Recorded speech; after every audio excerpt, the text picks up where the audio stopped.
అండి. అందరికీ welcome to our channel. MRO Indumathi కథకు స్వాగతం. మరి ఆలస్యం చేయకుండా కథలోకి వెళ్ళిపోదాం. MRO Indumathi part 33. కృష్ణ తాళిని ఇందుమతి మెడలో కట్టడానికి సిద్ధపడుతూ ఉంటాడు. అతని చేతులు వణుకుతూ ఉంటాయి. కానీ అది భయంతో కాదు, స్వార్థంతో కూడిన ఆతృతతో. ఇందుమతి కృష్ణ వైపు చూస్తుంది. అతని మొహంలో ఒక్కసారిగా వచ్చిన ఈ మార్పును ఆమె గమనిస్తుంది. అంతకుముందు అతని ముఖంలో ఉన్న దిగులు, నిస్సహాయత స్థానంలో ఒక వింతైన మెరుపు, స్వార్థపు నవ్వు ఉంటాయి. తన ఉద్యోగం కోసం అతను తనను పెళ్లి చేసుకోవటానికి సిద్ధపడుతున్నాడని ఆమెకు అర్థమవుతుంది. ఆమె గుండెల్లో కృష్ణ మీద ఒక విధమైన అసహ్యం, కోపం కలుగుతాయి. కృష్ణ చేతిలో తాలిబొట్టుతో స్వార్థపూరిత ఆలోచనలతో సిద్ధంగా ఉంటాడు. పురోహితుడు సుముహూర్తం, తాలి కట్టండి నాయనా అని అంటారు.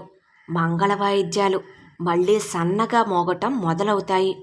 కృష్ణ తాలిని ఇందుమతి మెడలో కట్టడానికి సిద్ధపడతాడు. అతని వేళ్లు తాలిని పట్టుకుని ముందుకు కదులుతాయి. ఇందుమతి చూపు కృష్ణపైనే ఉంటుంది. అతని ముఖంలో ఉన్న స్వార్థంతో కూడిన నవ్వు మరింత అసహ్యాన్ని కలిగిస్తుంది. నా ఉద్యోగాన్ని ఒక లాభసాటి పెట్టుబడిగా చూస్తున్నాడని ఆమె అనుకుంటుంది. ఆమె గుండెల్లో కోపం, అసహ్యం ఒక పెద్ద కెరటంలా ఉవ్వెత్తున ఎగిసి పడతాయి. తన తండ్రి పడిన అవమానం, పరువును వదులుకుని తనని పెళ్లి చేసుకోవలసిందిగా బ్రతిమిలాడిన దృశ్యం ఆమె కళ్ళ ముందు మెరుస్తుంది. మా నాన్న తన పెద్దరికాన్ని పక్కన పెట్టి పెళ్లి చేసుకోమని బ్రతిమిలాడాడు. మా నాన్న ఎంత దిగజారటానికి కారణం ఈ కృష్ణ అహంకారం, అతని కుటుంబ దురాశ వల్లనే కదా అనుకుంటూ ఉన్న ఆమె చేతులు మెల్లగా వణుకుతాయి. కళ్ళల్లో నీళ్లు సుడులులా తిరుగుతాయి.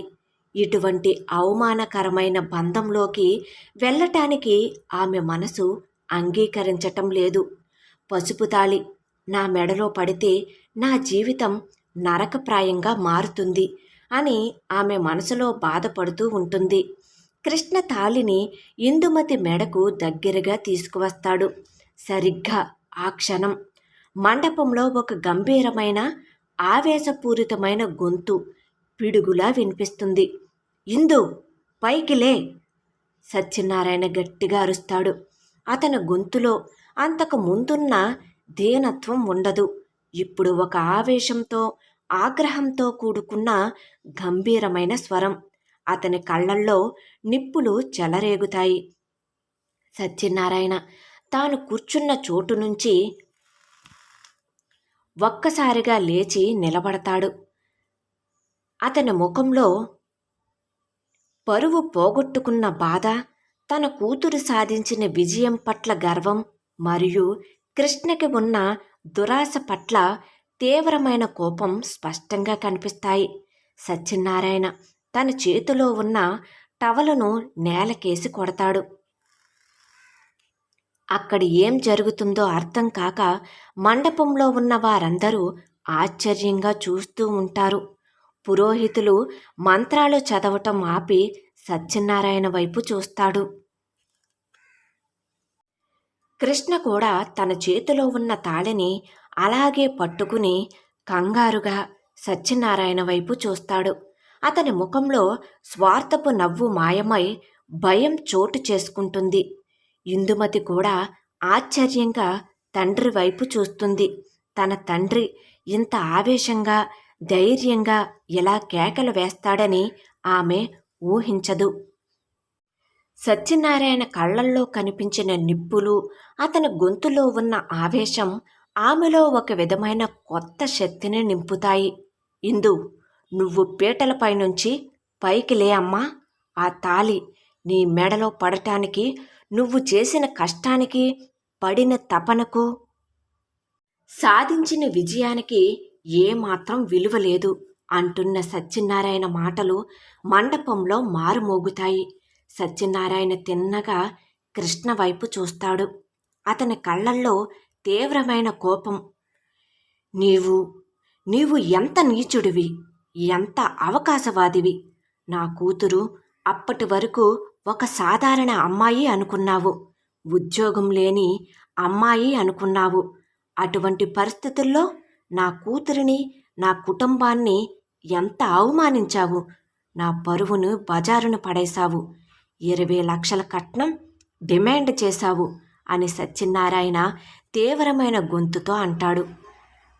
కానీ ఇప్పుడు నా కూతురు ఎంఆర్ఓ అయ్యిందని తెలిసిన వెంటనే నీ కళ్ళల్లో మెరుపు చూశాను.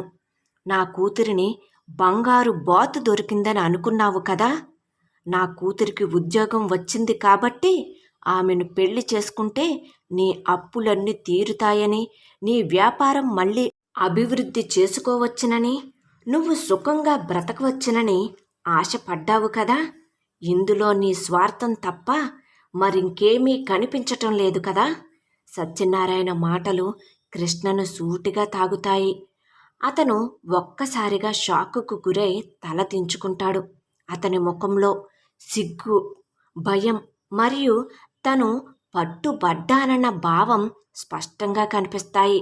అతని దురాశ, అవకాశవాదం అందరి ముందు బట్టబయలు అవుతాయి.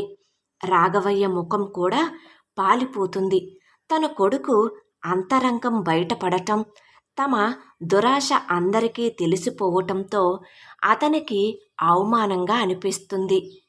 సత్యనారాయణ మాటలు ఇందుమతికి పూర్తిగా కనువిప్పు కలిగిస్తాయి. ఆమె తండ్రి చెప్పిన ప్రతి మాట అక్షర సత్యమని ఆమెకు అర్థమవుతుంది.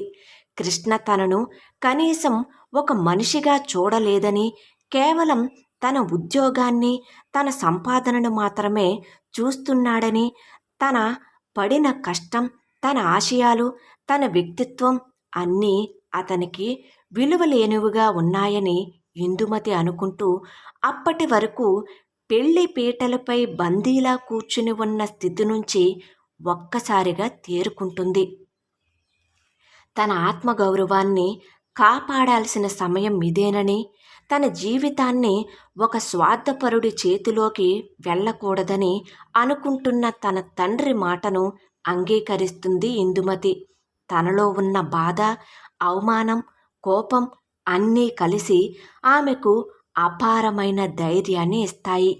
ఆమె మెల్లగా పీటలపై నుంచి లేచి నిలబడుతుంది. ఆమె కళ్ళల్లో అప్పటి వరకు ఉన్న కన్నీళ్లు మాయమై ఒక విధమైన దృఢత్వం, ఆత్మవిశ్వాసం కనిపిస్తాయి. ఇందుమతి తన తండ్రి వైపు చూస్తుంది. అతని కళ్ళల్లో తన పట్ల ఉన్న అపారమైన ప్రేమ, గర్వం స్పష్టంగా కనిపిస్తాయి. హరి కూడా తన చెల్లెలు పీటలపై నుంచి లేచి నిలబడటం చూసి సంతోషపడతాడు. అతను ఇందుమతి పక్కనే వచ్చి నిలబడతాడు, ఆమెకు అండగా ఉన్నట్లుగా. ఇలా సత్యనారాయణ ఆవేశంగా కృష్ణను, రాఘవయ్యను నిలదీస్తాడు. తన కూతురు ఉద్యోగం సాధించిందని తెలిసిన వెంటనే కట్నం కోసం దిగజారిన కృష్ణ ఎటువంటి ఆలోచన లేకుండా పెళ్లికి సిద్ధపడటం చూసి ఆయన గుండె మండిపోతుంది. కానీ ఆ కోపంలోనే సత్యనారాయణ మనసులో ఒక పెద్ద కుదుపు మొదలవుతుంది. సత్యనారాయణ చూపులు తన కూతురు ఇందుమతిపై పడతాయి. ఆమె పీటల మీద నుంచి లేచి నిలబడి కళ్ళల్లో ఆత్మవిశ్వాసం నిప్పులతో చూస్తుంది. ఆమె ముఖంలో విజయం, ఆ తర్వాత తన పట్ల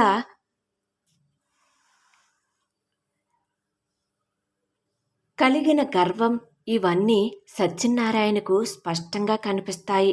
అప్పుడు సత్యనారాయణకు తాను చేసిన ఘోరమైన తప్పు పూర్తిగా అర్థమవుతుంది. నేను ఏం చేశాను? నా కూతురు చదువుకుంటాను, ప్రభుత్వ ఉద్యోగం చేస్తాను అని తన కలను నిజం చేసుకోవటానికి ఎంతో తప్పించింది. కానీ నేను ఏం చేశాను? నా పరువు కోసం నా కూతురి కలను కాలరాచాను.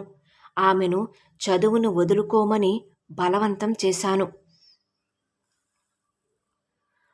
ఒక దుర్మార్గుడికి కట్నం కోసం ఆశపడే వాడికి నా కూతురిని అప్పగించటానికి సిద్ధపడ్డాను.